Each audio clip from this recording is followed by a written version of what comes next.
नमस्कार, good afternoon. सास बहू और सेंसेक्स के फिर से उस वीकेंड स्पेशल के साथ हम हाजिर हैं। फ्राइडे का दिन, न्यूज रूम की चकाचौंध के साथ हम लोग हाजिर आपके सामने।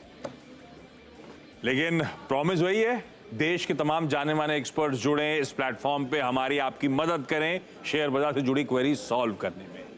और उस कड़ी में आज आपको आपकी स्क्रीन पे नजर आएंगे अविनाश गोराक्षकर साहब। अविनाश जी, गुड आफ्टरनून। बड़े दिनों बाद दर्शन हो रहे हैं, क्या हाल चाल आपके? नहीं, बढ़िया बढ़िया।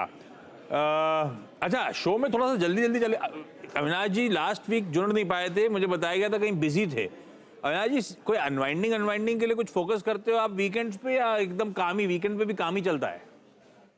नहीं आशीष, आई थिंक काम तो हमारा 24/7 चलता है। अब काम ही ऐसा है जो हम अवॉइड नहीं कर सकते ना। तो थोड़ा थोड़ा रिलैक्स करने का। इसी शो में सेकंड हाफ में नीरज बाजपेयी भी जुड़ेंगे, हमेशा फ्राइडे स्पेशल में जुड़ते हैं और बताते हैं कहाँ क्या देखना है। तो अविनाश जी, थोड़ा बहुत अनवाइंड करने के लिए आप भी जुड़ना, आपको भी पता चलेगा क्या देखना है इस वीकेंड ओटीटी प्लेटफॉर्म्स में, सिनेमा घरों में। तो थोड़ा आगे जल्दी जल्दी चलेंगे। स्क्रीन पे पहले सास बहू और सेंसेक्स में शिरकत करने के लिए कैसे अटल जी की कहानी वाजपेयी जी की जुबानी। तो ये टीजर आ गया आपकी स्क्रीन पे। कुछ ही देर में वो, फिर मेरे को लगता है मैं हूं अटल पे, आज कुछ बातचीत होनी है। लेकिन स्क्रीन पे तरह तरह के तरीके रीच आउट करने के, वो ट्विटर, वो इंस्टाग्राम और थ्रेड के आईडीज, और साथ साथ हमारा व्हाट्सएप नंबर आपकी स्क्रीन पर रिफ्लेक्ट करेगा। रीच आउट करिए, सवाल भेजिए, हमारी टीम आपसे टच में रहेगी और शेड्यूलिंग करवाएगी। खैर, मार्केट्स हो गया तो एक बार मार्केट दिखाइए डॉक्टर साहब। फ्राइडे है, मूड बिगाड़ रहा है। लेकिन कल एक्चुअली सवाल उठ गया था, क्योंकि कल हम लोग जैसे सुबह से चर्चा कर रहे हैं, वो 22,200 के ऊपर टिक नहीं पा रहे थे, तो वो थोड़ा सा कंसर्निंग था। निफ्टी बैंक का पेन थोड़ा सा दिख रहा था, बहुत ज्यादा कन्विक्शन नहीं था। तो एक क्वेश्चन यही था कि सस्टेन कर पाएगा कल का वो अपमूव, अपटिक या नहीं। तो शायद लार्जली एक्सपायरी रिलेटेड एडजस्टमेंट से नहीं कर पाए sustain. In fact as we speak 1% कमजोरी के साथ निफ्टी इस समय कामकाज करता हुआ, बैंक निफ्टी में भी 1% का दबाव, और नजरें सबकी रहती हैं ज्यादा इस समय ब्रेथ पे, ब्रॉडर मार्केट्स के हालात पे थोड़े से बिगड़ रहे हैं। 1:3 का रेशियो डिक्लाइंस के फेवर में, यानी जितने शेयर ट्रेड हो रहे हैं 3/4, 75% इन रेड इस समय कामकाज कर रहे हैं। फिर गड़बड़ा गया मामला थोड़ा सा, जबकि बहुत सारे इवेंट जो कंसर्न्स थे हमने अब डाइजेस्ट कर लिए हैं, सारी चीजें फैक्टर इन हो रही हैं डोमेस्टिकली। इंटरनेशनली कुछ इश्यूज अब आ गए हैं जो आज सुबह नीरज बाजपेयी अपनी ग्लोबल कमेंट्री में हाईलाइट भी कर रहे थे, चाहे वो यूएस का पीपीआई यानी कि होलसेल इन्फ्लेशन का नंबर हो, या फिर जापान की अगले हफ्ते की बीओजे के मीट से लेकर कुछ कंसर्न्स अब बढ़ रहे हैं। वहां पे दरें बढ़ने का खतरा और हाइटन होता चला जा रहा है। खैर, आज सवाल जवाब के सिलसिले के लिए गुरुग्राम जाएंगे, संभाजी नगर जाना है और सूरत जाना है। सब आपको आपकी स्क्रीन पे जुड़े हुए नजर आएंगे। सबसे पहले शुरुआत कर रहा हूं गुरुग्राम से, मीरा दुबे स्क्रीन पे। Meera ma'am, hi, good afternoon. Good afternoon. Meera ma'am, कितना समय हो गया शेयर मार्केट्स में, स्टॉक मार्केट्स में आप कितने समय पहले आए थे? मैं 5 इयर्स बिफोर पहले भी आई थी, फिर बीच में बंद कर दिया था। उसके बाद अभी मैं 2 साल से ट्रेडिंग कर रही हूँ, 2 इयर्स से। और कैसा चल रहा है 2 साल, खास तौर पे जब से ट्रेडिंग कर रहे हो? 2 साल से ट्रेडिंग में ठीक ठाक चल रहा है, मतलब प्रॉफिट होता है, कभी कभी लॉस होता है। हाँ, नहीं ठीक, ज्यादा प्रॉफिट हो जाए बस, और कुछ नहीं चाहिए। ऐसे ही होता है, प्रॉफिट लॉस सबको होता है। खैर मीरा मैम, पहला सवाल कौन सा? पहला सवाल मेरा HDFC बैंक पे। HDFC बैंक है मेरे पास 1438 पे, 50 शेयर, 50। तो मेरा सवाल ये है कि मैं इसमें और परचेज इसको कर सकती हूँ अभी इस रेट पे या नहीं, और इसको होल्ड करें तो कब तक करें? 1438 की खरीद है पहले 50 स्टॉक्स की, वहीं हाँ। करा है मोटा मोटी, और ऐड करने वाला है या नहीं लंबी अवधि के लिए आज से मीरा मैम, है ना? ये 1600 पे मैंने सोचा था 1600 पे सेल करने के लिए। HDFC है। मैं तो ये बल्कि पूछना चाहता हूँ, ये पोर्टफोलियो में ऐड करने का सही समय है नहीं, हम सब ये जानना चाहते थे। अविनाश जी, हाँ। यार जो बैंक एक समय 5 टाइम्स प्राइस टू बुक से ज्यादा ऊपर प्राइस प्रीमियम पे ट्रेड करने वाला, आज कहाँ आके खड़ा हो गया है? इनफैक्ट सरकारी बैंक्स कुछ टक्कर देने आ गए वैल्यूएशन के फ्रंट पे, ये हाल कर दिया है एचडीएफसी बैंक का। ये निगलिंग वरी है इंटीग्रेशन मर्जर रिलेटेड जो रिजल्ट्स पे रिफ्लेक्ट हो रहे हैं, पर आप लोग का कन्विक्शन तो नहीं डावाडोल हुआ है इस बैंक को लेकर? क्या ये लंबी अवधि के निवेशकों के लिए अट्रैक्टिव है इस समय? प्लस ये मीरा मैम का सवाल भी, ये चाहती थी इधर खरीद के 1600 पे निकाल दूं, सही आइडिया है क्या और भर लूं क्या? नहीं, मेरे ख्याल से आशीष, पहली बात तो आपने सही कहा कि देखिए एचडीएफसी बैंक के जो वैल्यूएशंस 5-6 साल पहले होते थे, मुझे भी याद है करीबन price to book 5 time 6 time हुआ करता था। लेकिन अभी सरकारी बैंक्स भी मोर और लेस सिमिलर और थोड़ा महंगे वैल्यूएशंस पे चल रहे हैं, क्योंकि कहीं ना कहीं एचडीएफसी बैंक के इंटीग्रेशन के बाद तो एचडीएफसी का मर्जर हो चुका है, बेस बड़ा बन चुका है और मार्केट्स को थोड़ी चिंता है कि डिपॉजिट ग्रोथ को लेके थोड़ा बहुत प्रॉब्लम बैंक को हो सकता है।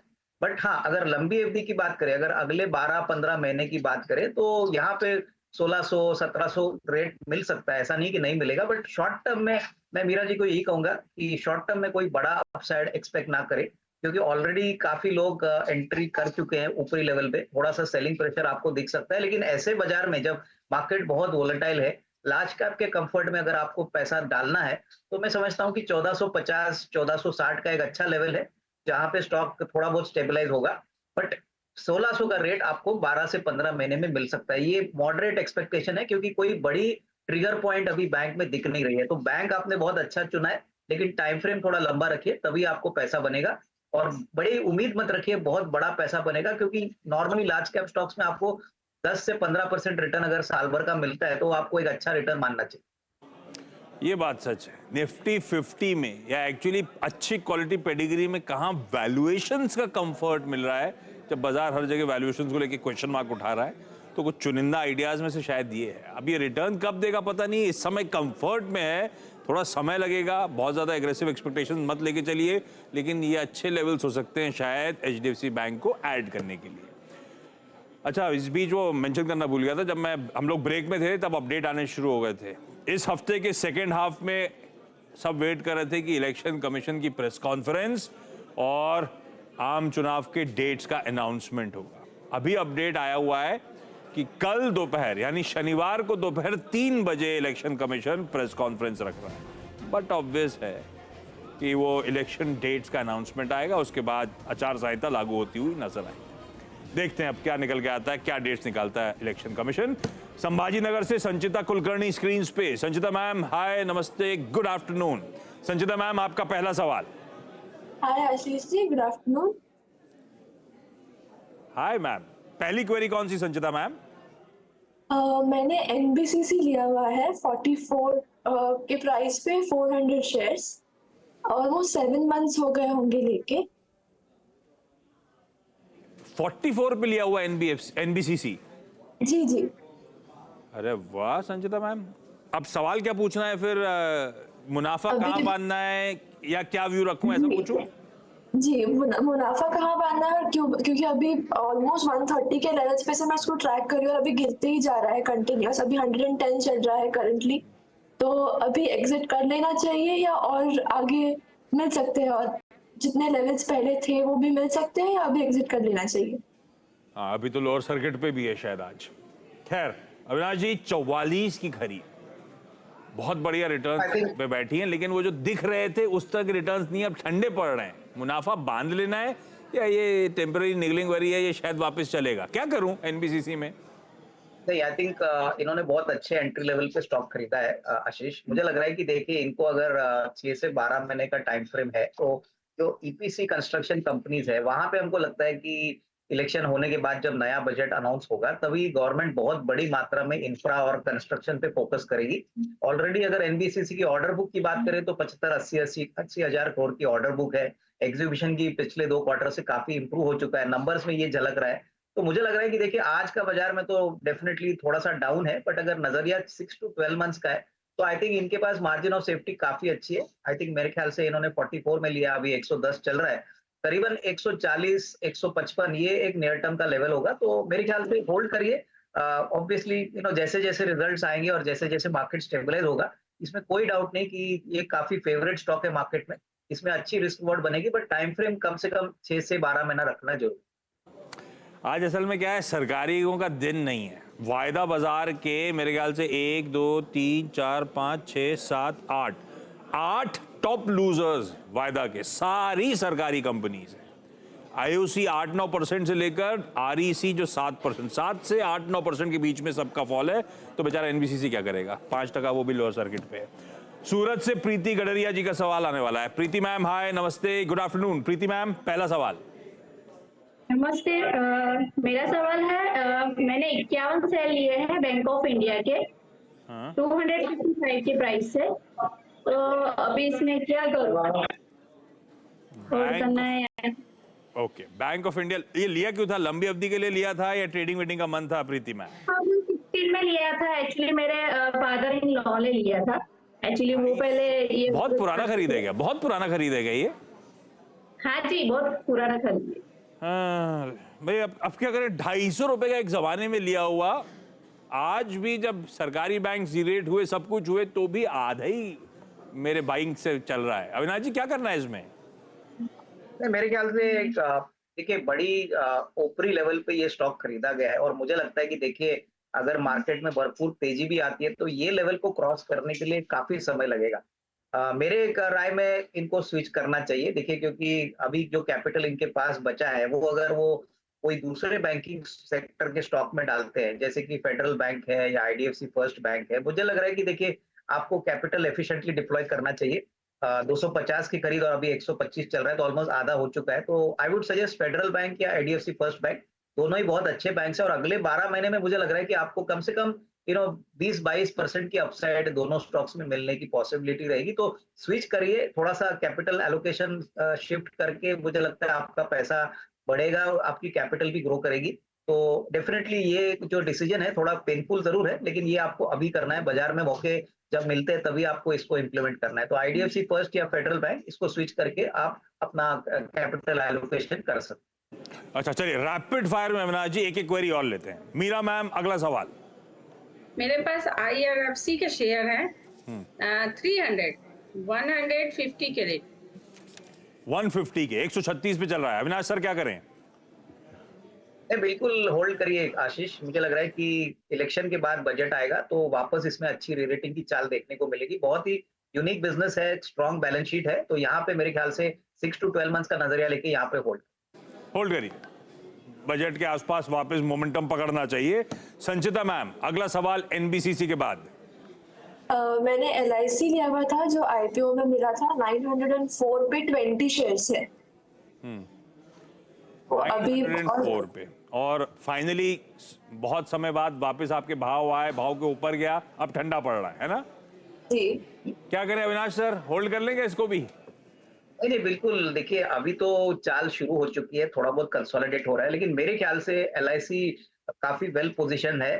इनफैक्ट इनके रिजल्ट्स भी जो आ गए थे वो काफी अच्छे थे। मेरे ख्याल से थोड़ा सा सब्र यहाँ पे रखना जरूरी है, क्योंकि यहाँ पे करीबन 1100-1150 का आपको मीडियम टर्म में टारगेट प्राइस मिल सकता है। तो यहाँ पे होल्ड करें, जल्दबाजी ना करें बेचने।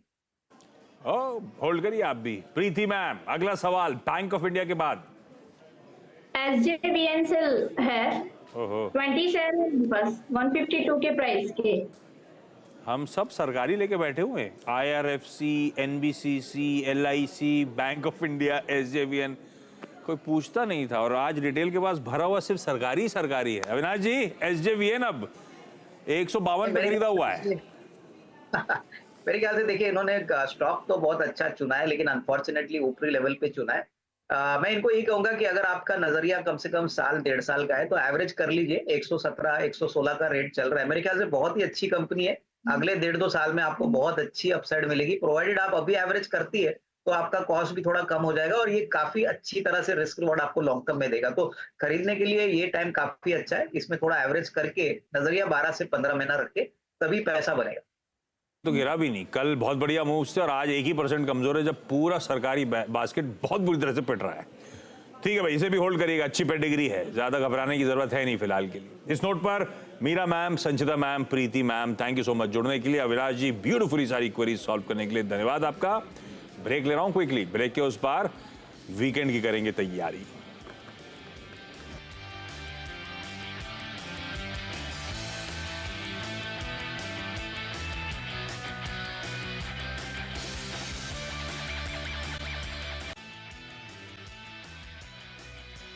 पैसा कमा। चलिए भाई, ब्रेक के बाद आप सबका स्वागत है। क्वेरीज तो हमने सॉल्व कर दी हैं, अब बातचीत जरा वीकेंड की हो जाए। तैयारी कर लें, इस वीकेंड क्या खास होगा। भाई नीरज जी भी दिखाई, नीरज जी दिख रहे होंगे, अब तो बगल में आके बैठ चुके हैं, रेडी हैं हम लोग। अविनाश भी पूछ रहे थे, बहुत दिन से काम कर रहा हूँ, कह रहे थे सैटरडे संडे भी काम करता हूँ। तो इस बार आइडियाज के लिए, अनवाइंड करने के लिए आइडियाज जानना चाहते थे। यार मैंने इस पूरे हफ्ते बहुत काम किया है।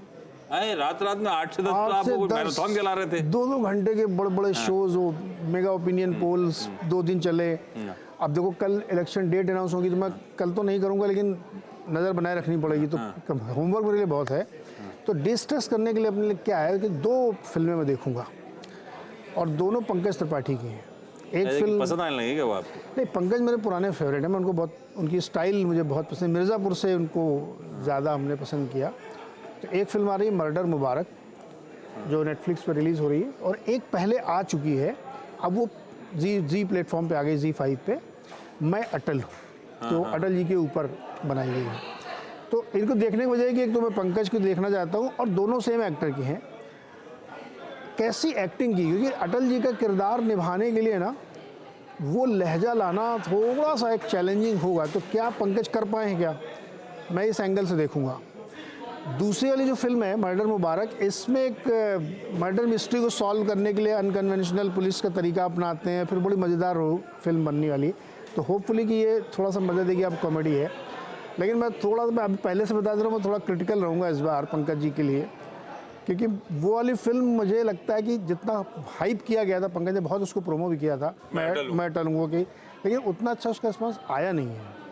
लेकिन मैं अपने व्यू पे जाऊंगा, मैं देखूंगा, फिर मैं रिव्यू लिखूंगा भी दोनों पंकज जी की। इसलिए मेरा होमवर्क ये है कि मैं ये दोनों फिल्में वीकेंड में देखूंगा। ये दोनों है भाई, पंकज त्रिपाठी साहब की दोनों मूवीज ही निपटाने वाले हैं, और लग ऐसा रहा है कि एकदम यार मतलब अंदर से मेरी गट फीलिंग कर रही है कि मैं अटल हूँ, मैं मज़ा नहीं होगा, लेकिन मैं देखूंगा जरूर। लास्ट टाइम जो बात हुई थी ना, वो लीगल वाली कौन सी सीरीज थी? मामला लीगल है। अपन ने तो पूरी निपटा दी। नहीं। अपने को ऐसी टाइम पास वाली अच्छी लगती है, अपना एंड में अपन को था कि यार देख के कोई बुरा नहीं हो, थम्स अप यार देखी तो अपन ने भी पूरी है। लेकिन आपको क्योंकि एक्टिंग परफॉर्मेंस बहुत क्रिटिकली देखते हो, अपन का क्या, अपने को मजा आ रहा है, अपन देख डालते, ज्यादा सोचते नहीं है। उसमें तो मुझे अच्छी लगी वो। एक बहुत ही अनकन्वेंशनल सी सीरीज आई है सनफ्लावर, जिसका दूसरा सीजन अभी आया था, 1-2 हफ्ते हो चुके हैं, और पहला सीजन बहुत दिन पहले आया था, मतलब साल भर पहले कहो। मैंने दोनों सीजन उसके देखे हैं। उसमें वो जो ग्रोवर, कॉमेडियन ग्रोवर है ना, उसने की है। मैं कह रहा हूँ उसको देखो आप, उसकी स्टोरी और उसकी एक्टिंग में आपको मज़ा आ जाएगा। मुझे बिलीव नहीं था सुनील ग्रोवर इतनी अच्छी एक्टिंग कर लेगा और इतनी अच्छी स्टोरी पिरो दी जाएगी। अच्छा, तो अगर आपके पास समय हो तो आप सनफ्लावर भी देख सकते हैं, लेकिन वो उसकी स्टोरी और उसका जो एंड होता ना, तो आप चमक जाओगे, करो यार सुनील ग्रोवर कितना बड़ा खिलाड़ी निकला। तो ज़्यादा बताऊंगा नहीं, आप लोग चाहे देख सकते हैं। वो ज़्यादा इंटरेस्टिंग दिख रहा है सुनने में। वैसे मैंने एक वो ब्रेकिंग बैड, बहुत पुरानी सीरीज है, तो निपटा भी चुके हैं, मैंने अब शुरू करी ब्रेकिंग बैड, बड़ा इंटरेस्टिंग सी सीरीज है। खैर कुछ सेलिब्रेशंस हो रहे हैं, सबको मज़ा आ रहा है अपने कमेंट्री पे। ये इनकी कमेंट्री पे सबको मज़ा आ रहा है, ऐसा लग रहा है पूरे न्यूज़ रूम। अच्छा, इस वीकेंड क्या क्या है वो बता देता हूँ। पिक्चर हॉल, सिनेमाघरों में योद्धा, सिद्धार्थ मल्होत्रा और दिशा पटनी की। मुझे ट्रेलर तो ठीक, मतलब ऐसा लगा पैसा ज़्यादा खर्च नहीं करा है, क्लासी नहीं लग रही मूवी। खैर देखिएगा। बस्तर द नक्सल स्टोरी, ये फिल्म मेकर सुदीप्तो सेन और एक्ट्रेस अधा शर्मा, केरला स्टोरी के बाद दोनों फिर से इस आउटिंग में साथ में है। ट्रेलर तो इंटरेस्टिंग है, देखते हैं कैसी मूवी करती है। और मेरे लिए तो खैर कुंफू पांडा 4 देखते हैं, इन सब की पिक्चर है, अपन देखते हैं एनिमेटेड मूवीज, अपने को मजा आता है उसमें। कुंफू पांडा 4 भी रडार पे रखिएगा। ये सब खैर वीकेंड की तैयारी कर लीजिए, और जो उन्होंने बताया वो आप देख सकते हैं। इस नोट पर एक काम करा जाए, आज के फ्राइडे स्पेशल सासबो सेंसर को समेटते हैं। अब मुलाकात आपसे होगी मंडे को 12:27 पे। थैंक यू आपका। चलिए भाई, बाय बाय।